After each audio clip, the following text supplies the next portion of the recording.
Welcome to the Rider Magazine Insider Podcast. I'm Greg Drevenstedt, Editor-in-Chief at Rider Magazine. Our guests today are Paul Guillien and Ron West, and we'll be talking about the new Northern California Backcountry Discovery Route. Paul Guillien is a board director, treasurer, and founding president for the Backcountry Discovery Routes organization. He's also CEO of Touratech USA and Cruise Tools. Ron West is also a board director for Backcountry Discovery Routes, and he helped create both the Southern California and Northern California BDRs. So before we get into the latest BDR route, let's talk a little bit about how the Backcountry Discovery Routes program and organization came about. Paul, I know you've really been involved since the beginning, so you give us a little bit of background? Yeah, there were some guys from Seattle that had seen a video that we created riding an existing route in Oregon. Myself and Tom Myers and Helge Peterson and Sterling rode Oregon BDR. Created a little YouTube video, got some traction, and some guys had an idea to make a route in Washington State, and they wanted to make a film. They just needed someone to pay for it, so they called Touratech, and we had lunch across the street, and one thing led to another, and we ended up creating the Washington BDR, and then halfway through filming that trip, we knew we had to do another state, and Utah was top of list for those of us on that route, that first filming project. So we did Utah, and then it's kind of been a whirlwind blur since then, and we now have 12 routes, full routes, that we also have this new concept called BDRX, which are 13, Paul. Oh, 13. Oh, wow. Okay, sorry. Yeah, I've done 12. We have 13. The one that we just filmed in Northern California was my 12th, but it is our 13th. Yes, thanks for pointing that out, Ron. And so we created a nonprofit, a 501c3 nonprofit organization around this. We didn't want it to be a for-profit thing. We wanted it to be by the community, for the community. So although myself and Touratech did a lot of work early on and financing of it, it became its own entity, its own organization. It now has its own offices and facilities. A couple blocks away from Touratech USA, we have, I think, 4 employees now, a 9-person board, a bunch of contractors, and a network of volunteers that's, I don't know, probably 40 to 50 people strong. It kind of ebbs and flows. Ron was instrumental in organizing our volunteers for a few years. And so that's kind of how it got started. In the background, our mission is to create and preserve riding opportunities for adventure touring motorcyclists, backcountry. We like to get away from population centers, find those high elevation, low usage roads, things that have fun factor. We love seeing history and historic landmarks along the way. Ron's a master at researching those places and just being able, I call him Encyclopedia Ron when we're out there on filming trips. He just knows all the history, and it comes out like he's a history professor, but that's a big part of it. And then there's an economic impact that we've learned along the way, that we make a big impact on these underserved communities where they've lost mining, they've lost timber industries, they're hanging on by a thread, stores are closing, schools are closing, and we'll send a bunch of riders through there that spend a lot of money and keep stores open, make these little towns viable. And that's been a huge part of what we do. And it also, we found that helps preserve the riding, helps keep roads open when people's livelihoods depend on it. And so that's a big part of it.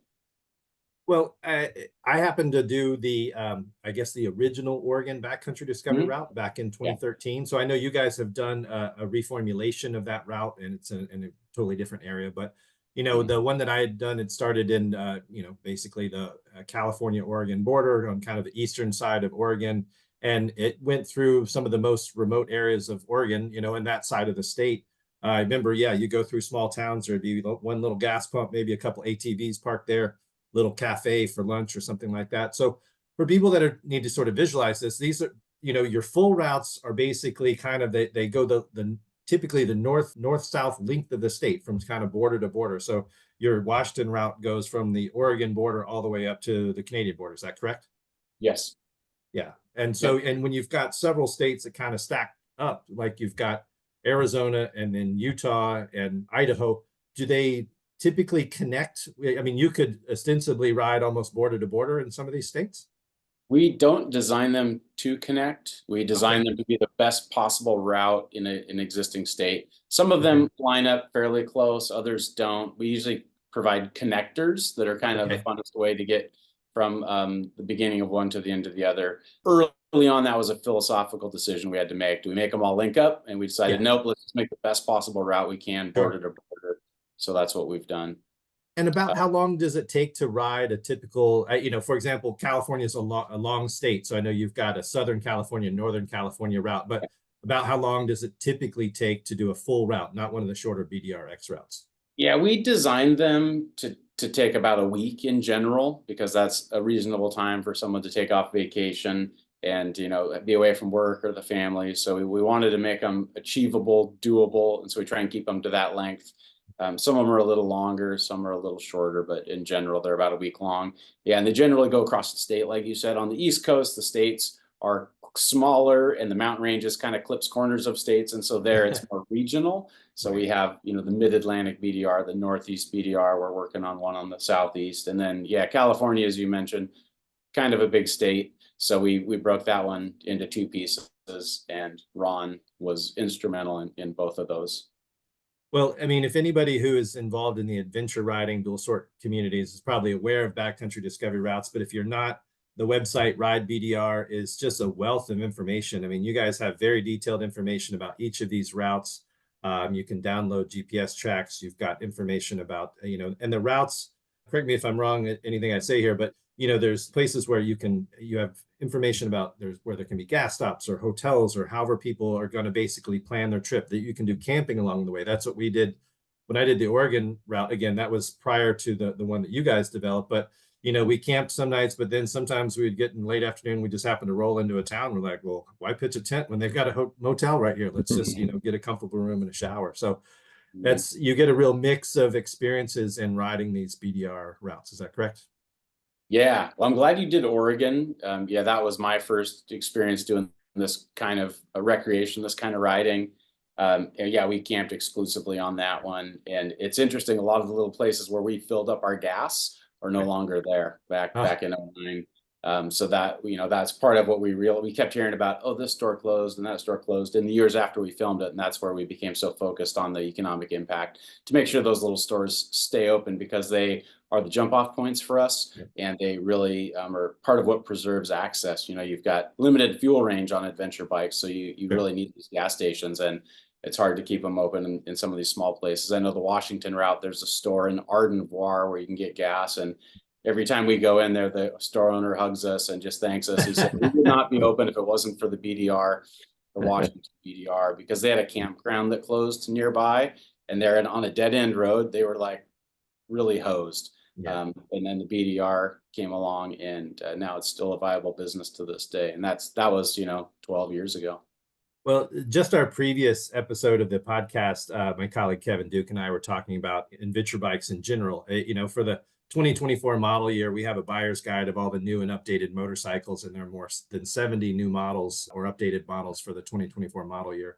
Nearly half of them are adventure bikes. I mean, it's really been the bright spot in the motorcycle unit sales, sort of, you know, in terms of segments, whether they're cruisers or sport bikes or whatever. The dual sports and adventure bikes have been strong sales really since the Great Recession. And the great thing about Backcountry Discovery Routes is what you guys and all of your volunteers and staff and everyone have done is created people, you've given them a well-organized set of routes to go experience, you know, not to just ride their adventure bike, you know, to Starbucks, as the jokes often go with GSs, but to really go have the trip of a lifetime, whether it's across, you know, one state or a couple of states or whatever. And I know there's some people that I've talked to. Unfortunately, I've never done one of the routes that the BDR organization has put together. I have tentative plans to do Colorado in September with some friends. I'm really looking forward to that. But, you know, I know people that do, like, they do a BDR every year, or they do a couple a year, and it's just like, hey, they're just going to check them off their bucket list and get through as many of them as they can. And so, so let's talk about California. Again, big state. You guys, when did you release Southern California? Ron, you were involved in developing both of these routes. Is that correct? Yeah, I was. Yeah. So I think we released Southern California in 2018. That was one that we had filmed, and you know, it was interesting because when we first, you know, I first got involved with the BDR. I met Paul at a motorcycle show, IMS show in Long Beach, and I remember approaching him and saying, "Hey, when are you going to do Southern California BDR?" And he goes, "Oh, it's a big state, you know." And then one year, and I'd see him every year because I was involved with another nonprofit. And then one year, I said, Paul, when are you going to do Southern California or California? And he said, well, why don't you come to the fundraiser and pitch it? And I go, no, that's not, I don't want to do it. I want you to do it. But anyway, so I got involved in that way. And so, yeah, we released it in 2018, I believe. I think we filmed it in 2017 and released it in 2018. So, yeah, and the complexions of both routes are just so different.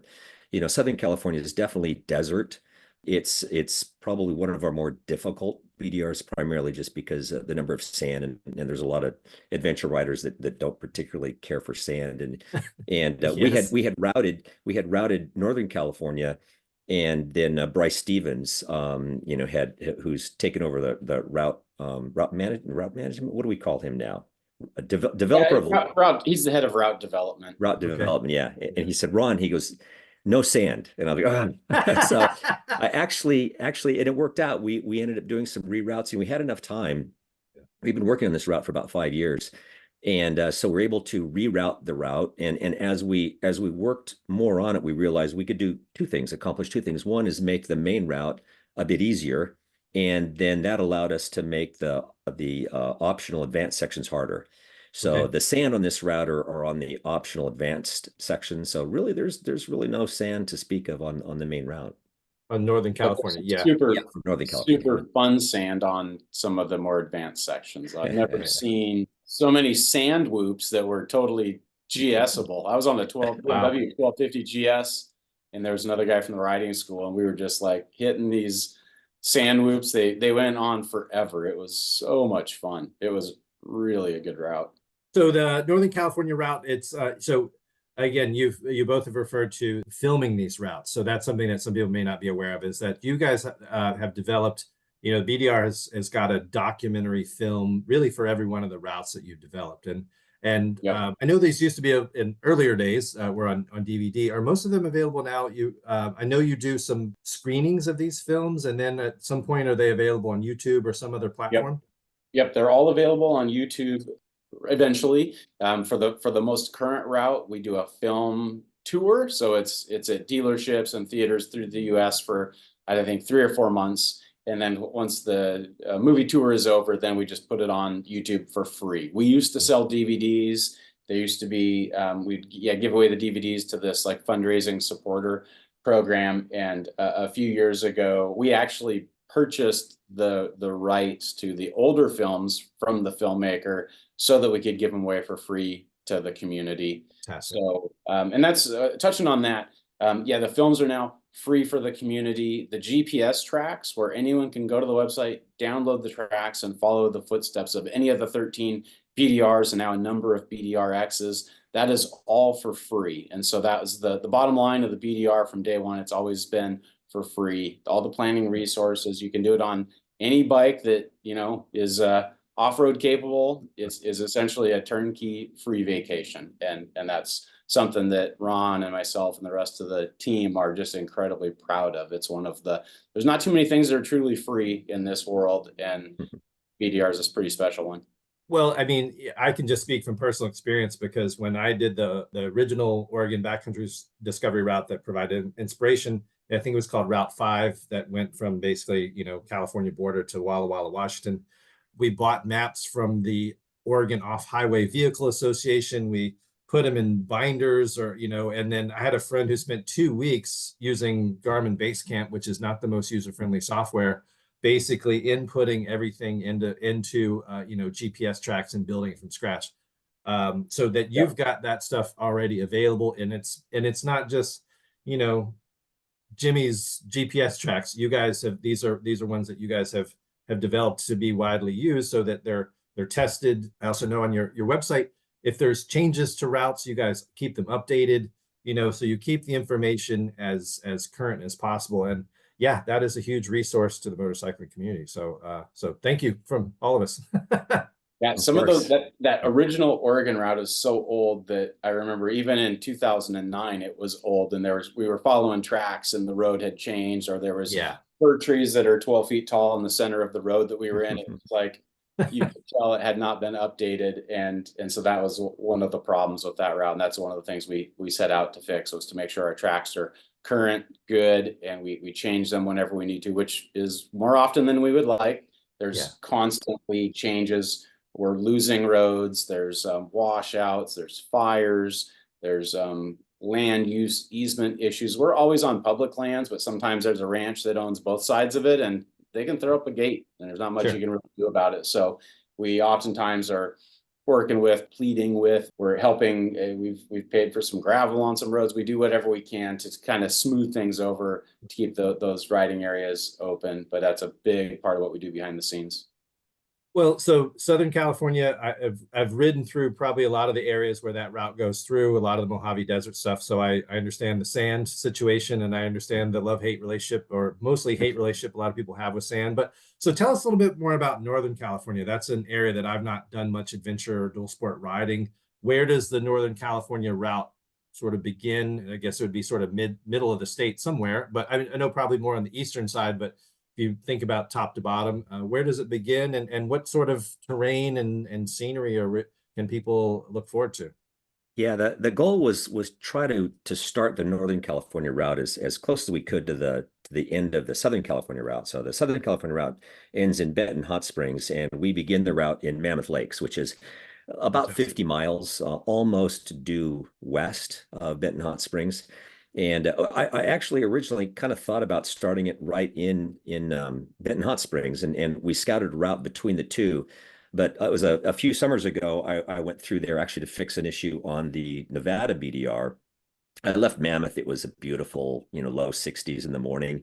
Went down, did the fix on the Nevada route, came back through Benton Hot Springs, and it was like over 100 degrees. And then I got back up to Mammoth, and it was, in the 70s. And I thought, oh no, this is Northern California. Felt like Northern California. So, the route starts out in one of the largest Jeffrey pine forests in the world. So you're under a canopy of trees. A lot of just really beautiful forested riding. There is a little bit of desert type riding in the first couple of sections. We go to an amazing ghost town called Bodie State Historic Park, and that's kind of high desert like. But then the route just pretty much meanders through Northern California. We traverse over from we stay on the east side of the Sierras as long as we can, then we traverse over to the west side of the Sierras, because that's the only way to get around Lake Tahoe without running into Nevada. So we stay on the west side of Lake Tahoe, and then just kind of work our way north, and then end at the Oregon border. And given that you're going to cross the Sierra, what do you deal with in terms of seasonal closures? I know some of the, Utah, Colorado, some of these are some high pass areas where obviously you can't do it in the middle of the winter, and even early spring would probably be a challenge at some places. Yeah, there's a hard closure on the route. There's one road, it's a paved road called Winton Road that has a hard closure November 1st. There is a go around. So, I would say that the route is rideable late fall until the first significant snowfall, or November 1st. The beginning of the route, it really just depends upon the snowpack. When we were scouting the route, there was one scouting trip, we started at the end of May. It was a low snow year, and we got through the majority of the route. There's still some snow. But last year, we originally had planned on filming the route the end of June, which is just beautiful. You've got wildflowers and green grass, and it's just amazing. But there was snow. We had record snowfall last year. Sure did, I think 200%.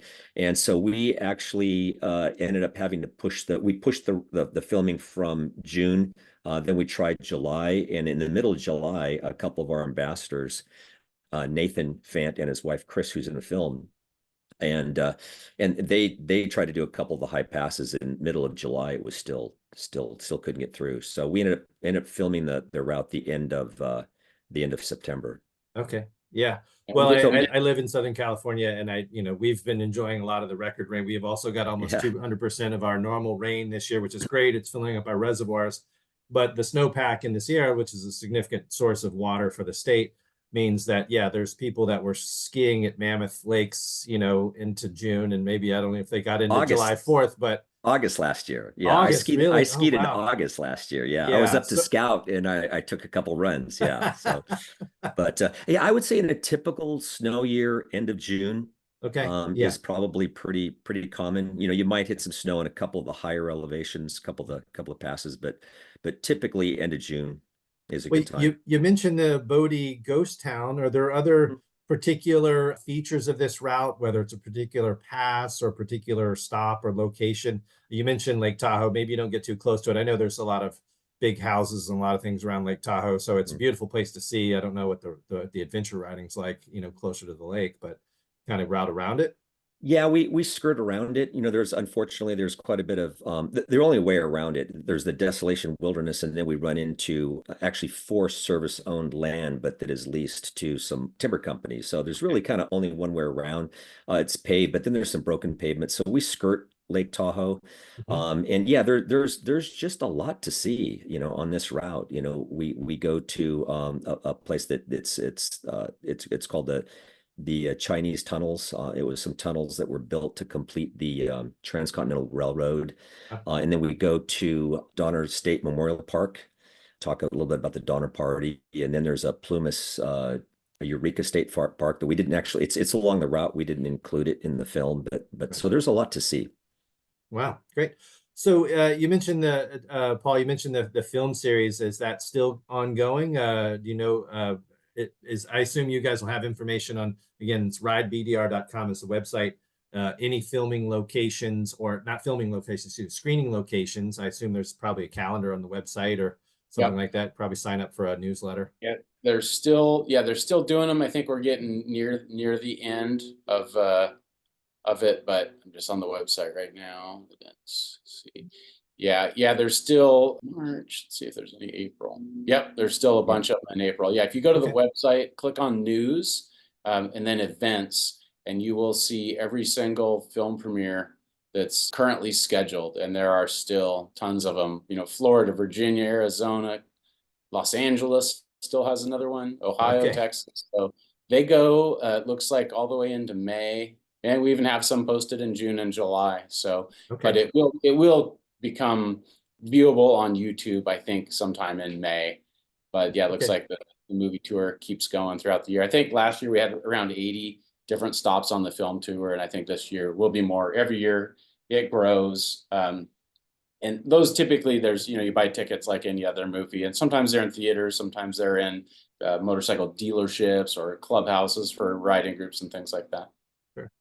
Well, if you know, like I said, check the website, see if you find a screening location near you. It's probably a lot more fun to watch one of those films with a bunch of riders in your local area. Maybe, you know, like I've gone to events at our local BMW dealership, and they'll have pizza and, you know, soft drinks and things like that. So it's more of a community experience, and you know, you can do a lot of chatting about maybe find some people to go do one of these BDR trips with you. If not, but I'm sure there'll be an announcement about when it's available on YouTube. And again, as Paul said, you got the whole back catalog of all the BDR documentary films. And I have to say, I know Sterling Noren was the filmmaker for most of those. Does he still do the films for you guys? Yep. Yeah, he was on Northern California doing a great job. I mean, it used to be back in the day, it was just him and a tripod and a camera. And these days we have two dedicated, you know, videographer filmmakers. We have a dedicated drone person, then we have a dedicated person doing still images. So we have a 4-person film and photo crew. And yeah, they just keep getting better at their craft and what they do. And it's pretty amazing experience working with these guys and seeing what they come up with in the end, both the still photography and the movie making stuff. I think 4 or 5 years ago, we got into using the drone, and that really transformed the way it looks. Yeah, and a lot of GoPro footage. So we had Tons of GoPros GoPro. on. Yeah. I think I might have talked to Michael or Sterling. I said there was something like 300 hours of GoPro that they had to go through. That's got to be the hard part is cherry picking the best stuff for a documentary. I never envy editors who have to edit down so much footage. I mean, and a lot of it I'm sure is great. You know, I mean, it's really a great way to give somebody a sense of what they can look forward to.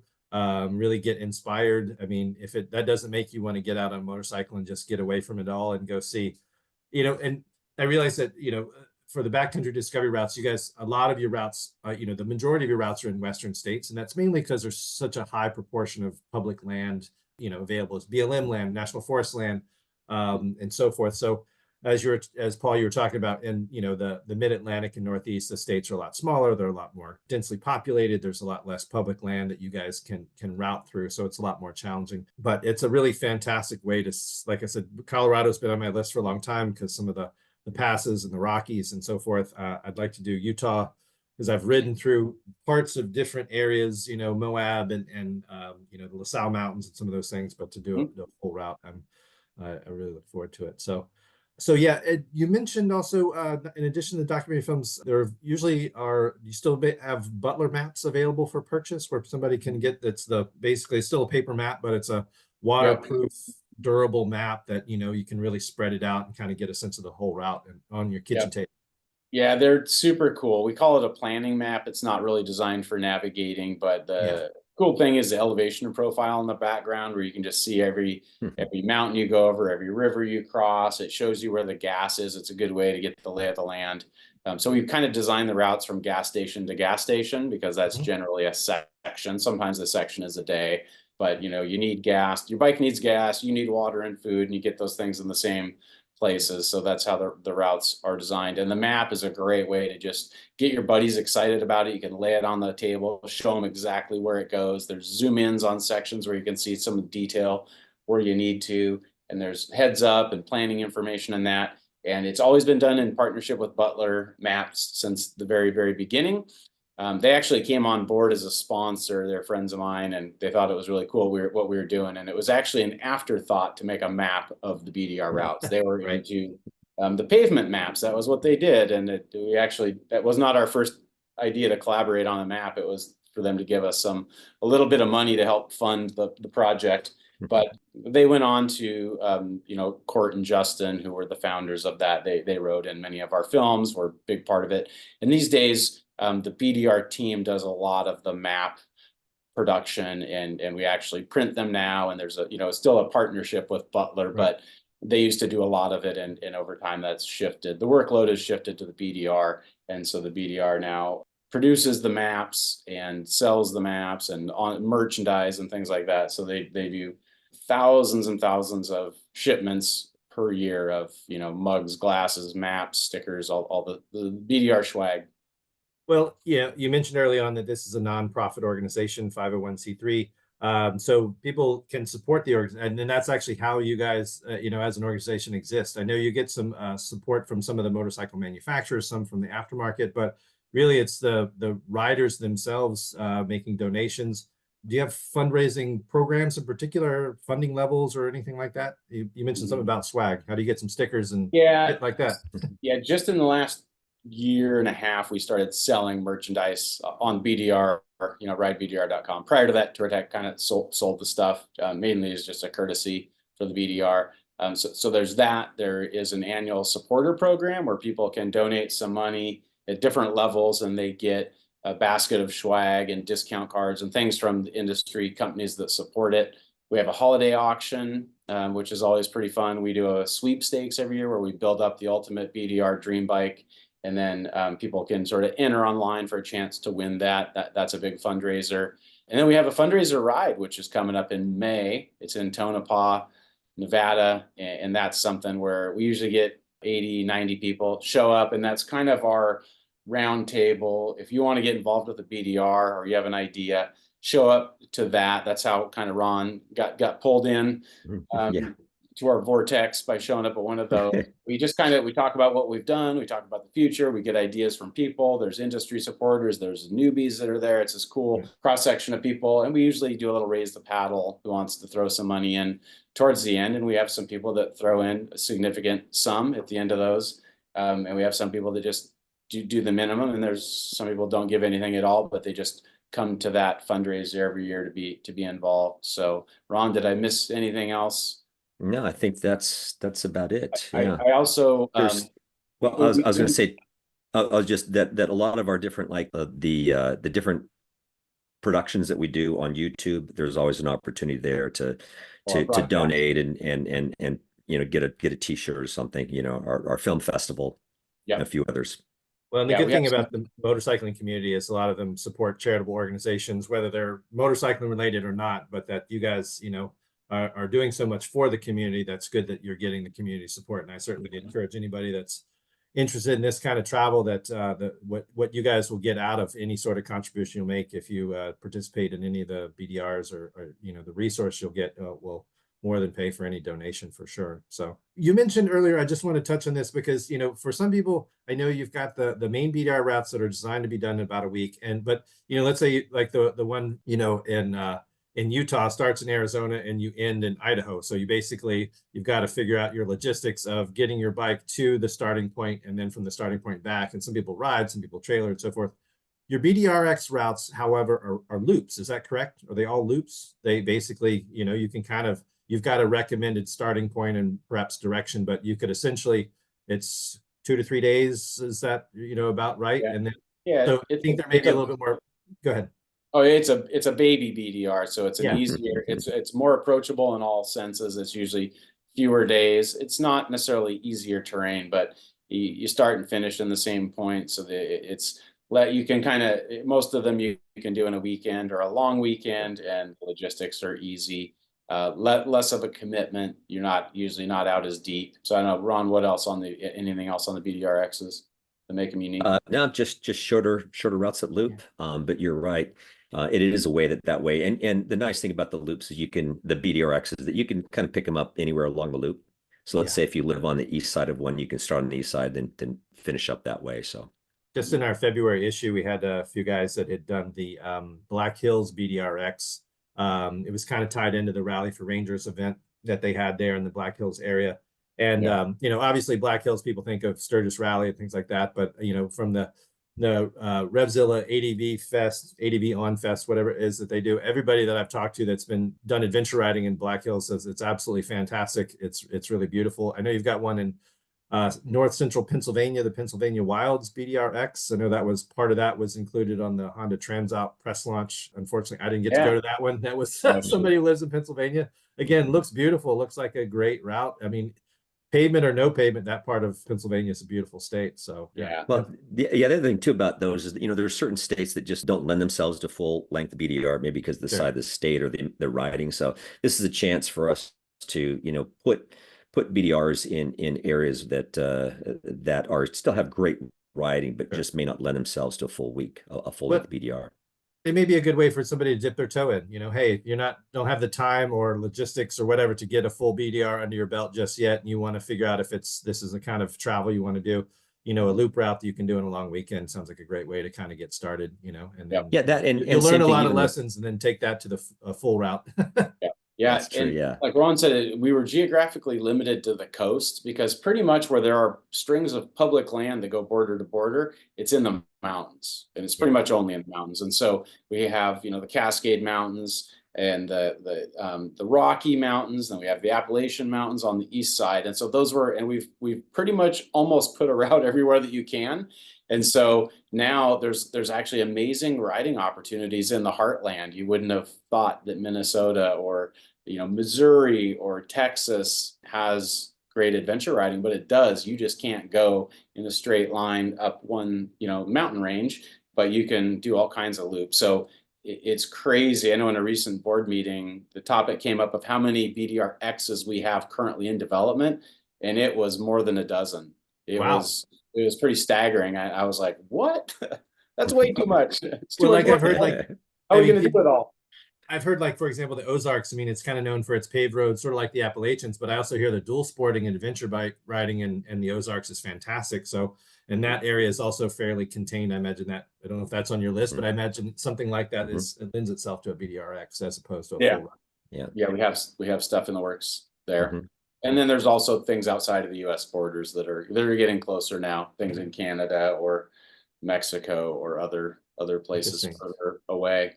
Is Alaska at all on your radar? I mean, I know that's everybody wants to go do the Haul Road and things like that, but I don't know if that state. A lot of it's national parks and lands that's permafrost and things that may not lend itself to a BDR route. Is that something that you guys are looking at? It's been discussed. Yeah, it's not high on our list for a full route. I'm sure that there will be some BDRXs that happen up there, but it's some of those places, the further north you get, it gets pretty tough, and you can't. like our format of north-south. It works really good down here, but like you can't do it in the Canadian provinces because you end up in bogs and permafrost eventually. There's no Yeah. roads up there, so we'll probably have to change the format. Maybe they'll go east-west or something. But yeah, Alaska is a place that a lot of people go. It's a major destination for riding.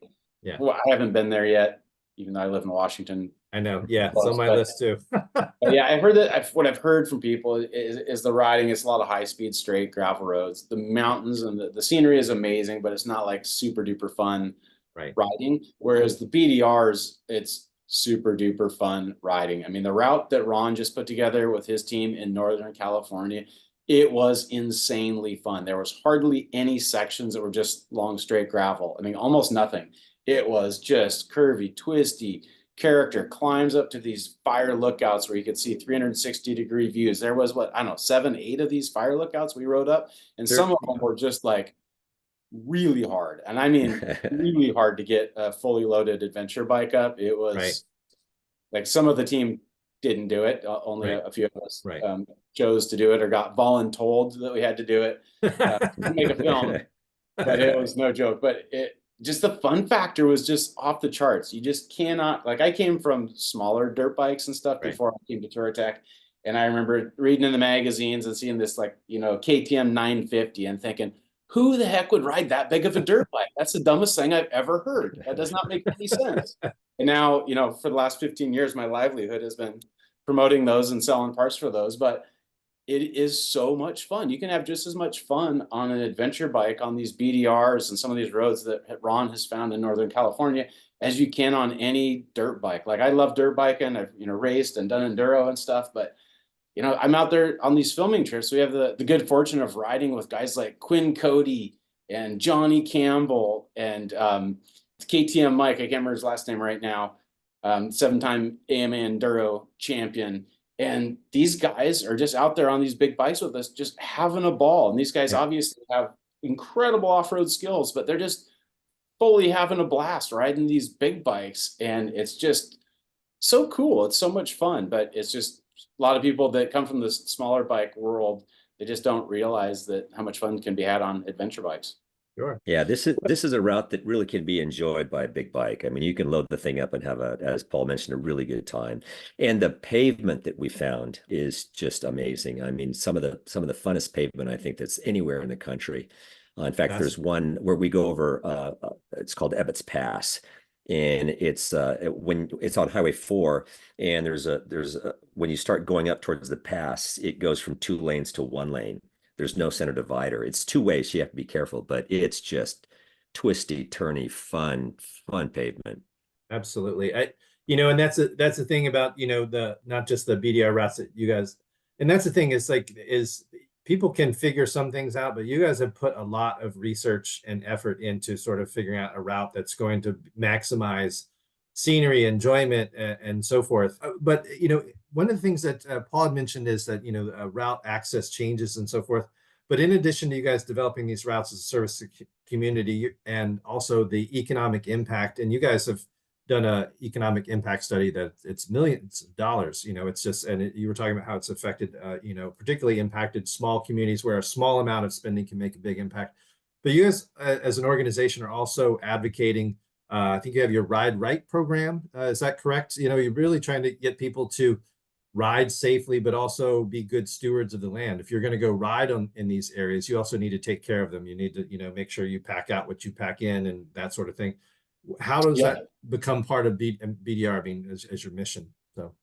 Yeah, so the Ride Right came from experiencing on our trips or hearing stories about head-on collisions where people are out there riding the 2-track, and it's really tempting to cut corners, especially when you're out there. We were out there in Idaho, 7 p.m. on a Wednesday, and it was raining. There was no way there was anyone else out in this remote place. Sure enough, came around the corner, and there was a couple guys on dirt bikes, and there was a head-on collision. Broken leg. It was really bad. And so we were like, we got to really get our community trained to stay in that right-hand lane. And so that's where Ride Right came about. On the East Coast, the roads there are so old and the houses are so close to the road that some of these roads we're riding on, you're like, 10 feet from someone's front door. So the issue there is about preserving those riding areas and keeping them open. So that's where we developed Ride Respectfully, which is, slow down, off the gas, don't make dust, don't make noise, don't stop and regroup in front of someone's house or farm or whatever. And so that was something that we did to help us all be better stewards in the community, and also to keep the riding open. And then we also have another one called Yield to Animals. In some places in the wildlands, it's wild animals that are out there. You can see bobcats and deer and elk and horned pronghorned antelope and things like that. And so to just slow down and to take it easy and not spook those animals, it's safer that way. And then also a lot of the riding areas, BLM land and things like that, ranchers make their living with cattle. And so we wanted our community to know, when you see cows, just slow down, don't spook them, don't cause an injury. There are people making a living off those animals. And if they don't want us there, it's pretty easy for them to keep us out of there. So that's Sure. That's it. And I think there's a fourth one that we're developing. Yeah, the last one actually came out of Northern California, and that is as Paul had mentioned, we get into some really technical, difficult terrain. In fact, I think I probably dare say probably the longest sustained advanced section on any BDR. And so we developed Know Your Limits. I think that's what, yeah, Know Your Limits. So basically, make sure you ride within your limits. Because there is some stuff on the advanced section that you can get yourself into some pretty difficult situations, some steep drop-offs. And so that's our latest campaign that we're rolling out is Know Your Limits. Well, I don't know if it's part of that, but I know in the adventure bike community, a lot of times people, typically recommend, don't necessarily do whatever you want to do, but, in terms of riding safely, probably go with a buddy, And so if something were to happen to you, you've got somebody who can maybe go for help, bring one of those Spot or Garmin InReach communicators as a tracker, or just as ability to send an emergency signal if you need emergency rescue. All that kind of stuff is it's good motorcycling, hygiene. And so it's great that you guys have got these programs to help people, just think, ride smart, be respectful of the community and the land and the animals, but also of other riders. And so, because nobody wants to get hurt on one of these things. It's you want to come back from the trip and have a lot of great stories. And I know from my experience with the Oregon Backcountry Discovery Route that I did, like I said, I can't believe it was actually will be 11 years in August. And some of the best part was just sitting around the campfire at night, there at the campground, swapping stories about, the experience and the challenges, and you get sweaty and you get dirty, and maybe you have to pick up a bike or you have to deal with something. But that's the best part of it, is just the shared experiences that you get to have with your buddies. You make some friends and have stories that I'm still telling those stories. So it's great. We say that BDR is a team sport, and it's always more fun with friends and with pals. And sometimes it's the good times around the fire that are like the highlight of your life. It's one of the few times where we really disconnect. Sometimes, most of the time, the phones don't work out there, so you're forced exactly to sit there and tell each other lies and have fun and laugh and make food together. And it's kind of how human beings used to live. And there's something just so special about having those experiences now, and it's kind of addicting and really fun. And we've heard stories about fathers and son, connecting and doing this. And I've heard even of a 3-generation of guys that did it. It's just really special. And it's something we get, Ron and I, when we're at trade shows and things, we have so many people come up and that share a story, kind of like you're sharing a story, your Oregon trip. And it's just part of what fuels us to put in the work and to keep doing this, because it makes an impact on so many people.